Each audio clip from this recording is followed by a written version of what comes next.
After a long study, I'm very proud to introduce to you the ultimate tutorial on how to really play the rhythm guitar part of I Want All Your Hand, played by John Lennon as he played this one in the original recording. In this video you will also hear me making a historical announcement, so make sure you don't lose precious contents. I was able to reproduce for you the original sound of John's guitar, which is one of the most sought after and mysterious guitar sounds of the whole Beatles catalog, very close.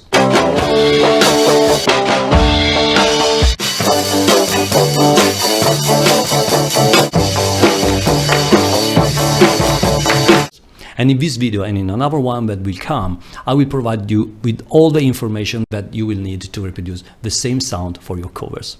Now, the historical announcement that I'm going to make is this one. There is an organ part, a RT3 Hammond organ part played by the genius of George Martin in I Want All Your Hand, that is perfectly merged as a stealth part into John's guitar. I will provide what the organ plays in a different video. I'm telling you this because for this video you need to understand that what you will see me playing as John part, which is exactly what John played on the record, are the lower inversions of the two parts where the guitar plays the lower inversions, so mainly playing on the lower strings, and the organ plays the higher inversions of the same chords, playing on the higher keys. The two parts creates this huge wall of sound that you hear on the record. Along the video I will explain to you how the two instruments interlaces, so if you don't have an organ, which is most probably don't, you can recreate some of the sound of the organ, some of the versions of the organ with the guitar as well.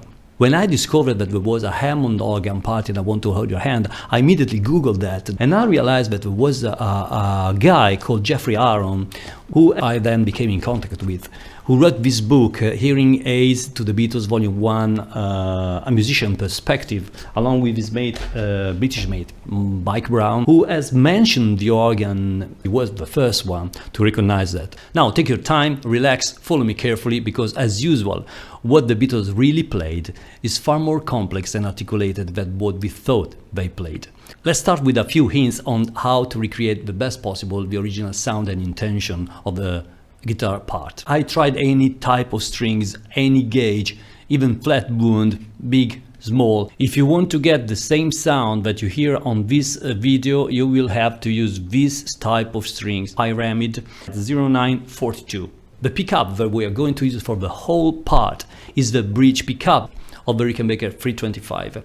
This specific pickup that I used was built for me by a guy in France. The company is called ASYLLUM pickup. This guy is called Chris Gaudin. And then you're going to pick the strings very near to the bridge, almost between the bridge and the bridge pickup, okay? This way. Let's start now by understanding how John played the introduction of the song. Let me show you the part, and then I will tell you all the details of how it's played.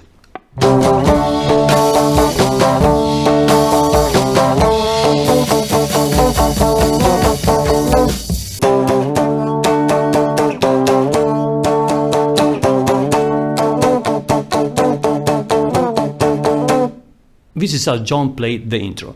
Sounds like a normal playing, but it's absolutely not. Let me show you all the details of what he's doing. First, how he frets the strings. He only frets the last four strings, the E, A, D, and G. You can clearly hear the F sharp here playing on the D in the original recording.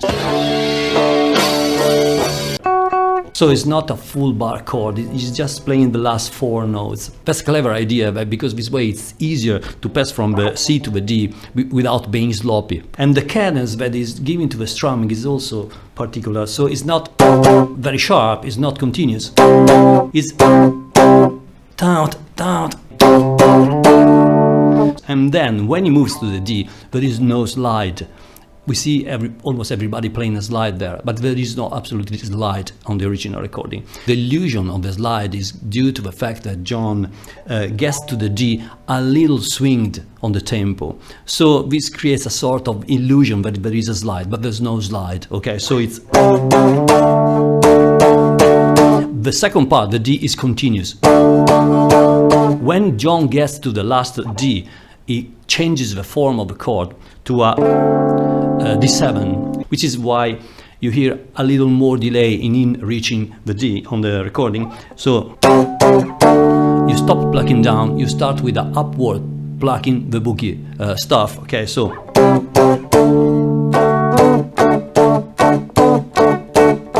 and everything is muted with this movement that we will see throughout the whole song. And the last boogie that it does, he probably accidentally hits the lowest string, so it sounds like this.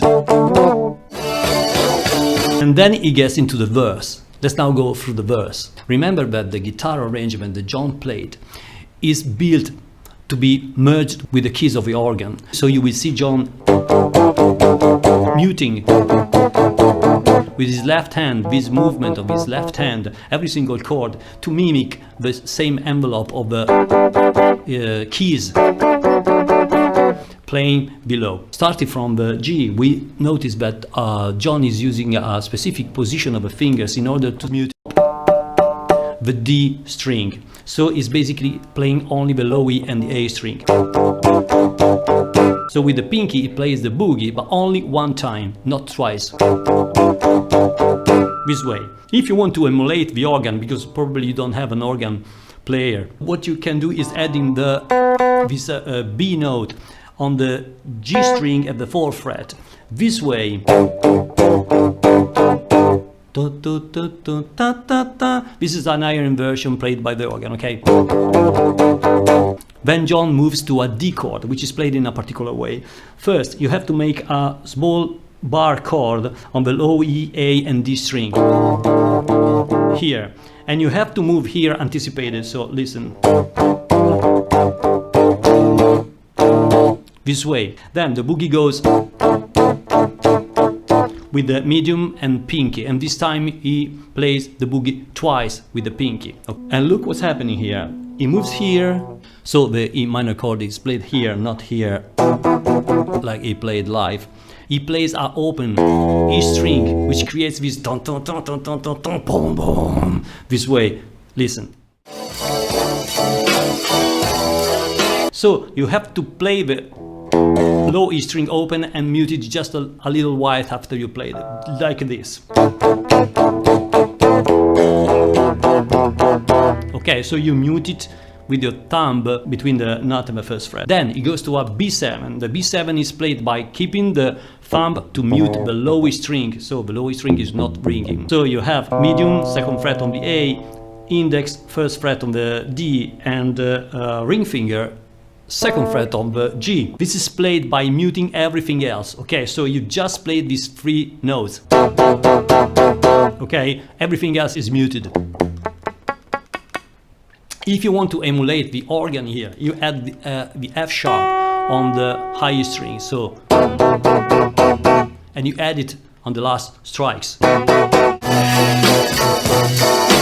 Then there is another verse which is played in the same exact way, where John though stops on the E minor and he enters the refrain with a small short slide, starting from the 7th fret on the low E, like this.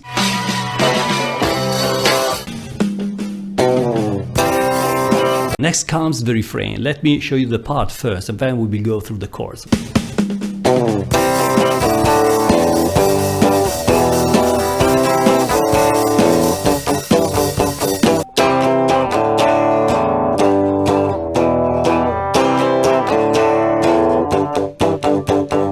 When he goes into the refrain, the first chord that he plays is a C with a standard figure. The C is played by muting a lot of strings, so he only plays the A, D and B string. All the rest is muted, so the result is this.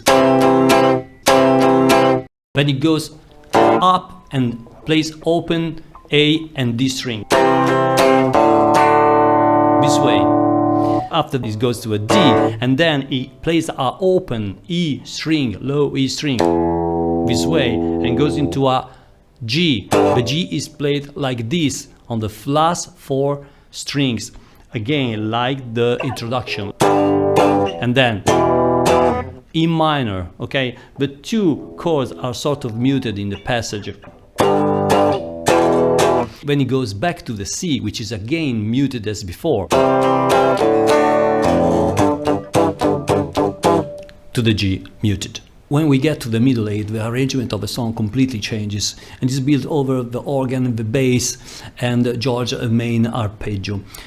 So what John plays with the 325 is just a feeling part. Now you will probably notice that John played some chords during the live performances. These chords belong to a part that is present in the original recording, but belongs to another arpeggio which is buried back there, and is probably the part that the lead guitars in the verses, the Rickenbacker 425, played in the middle 8. So I suggest that you don't play what John really played, which I will show you in a while in a way, but I suggest that you play this arpeggio. The two arpeggios together harmonize an amazing part and creates an amazing chorus effect, which is this one.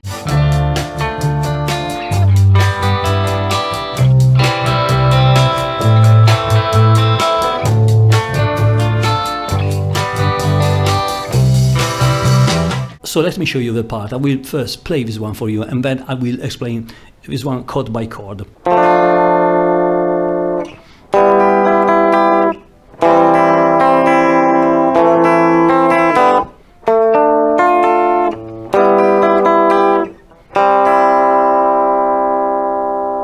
The first chord is a D minor with the ring finger added on the 3rd fret of the D, like this.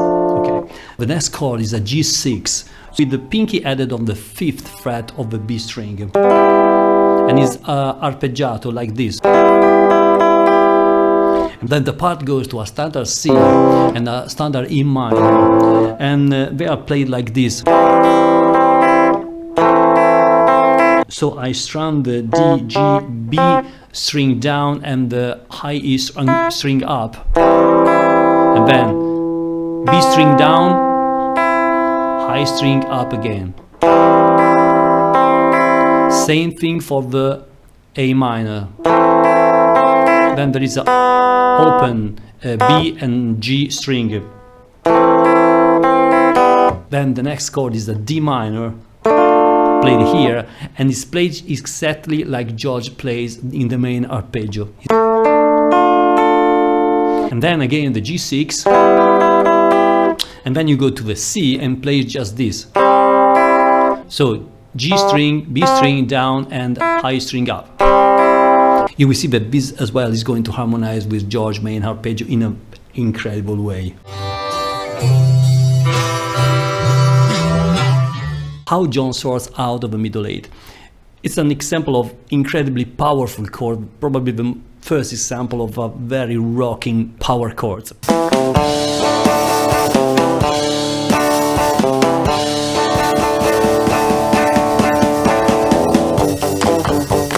So what he plays is on the C, is coming out from the middle 8 from the C, so he plays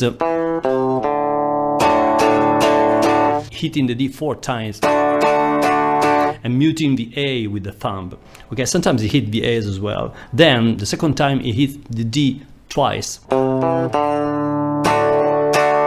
and then he plays this.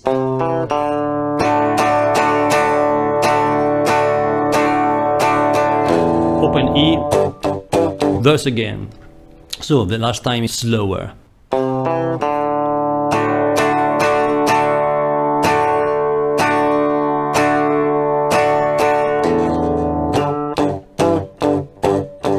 Next we have the ending that goes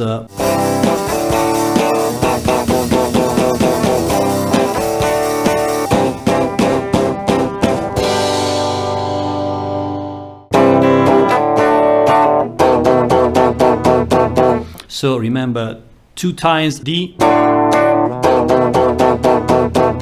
and the B is the same of the verse and is muted in the same way by continuously raising the hand. And then you go again to C, D, and then muted C, full chord with the added G with the ring finger on the low string. And then open, the only open G of the song.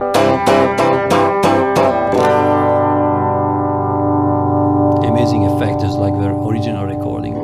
Okay, we are at the end of this video. As I said, I'm very proud of unveiling for you all those parts, because now you are able to really enjoy what makes this performance, John's performance in this incredible song, so legendary.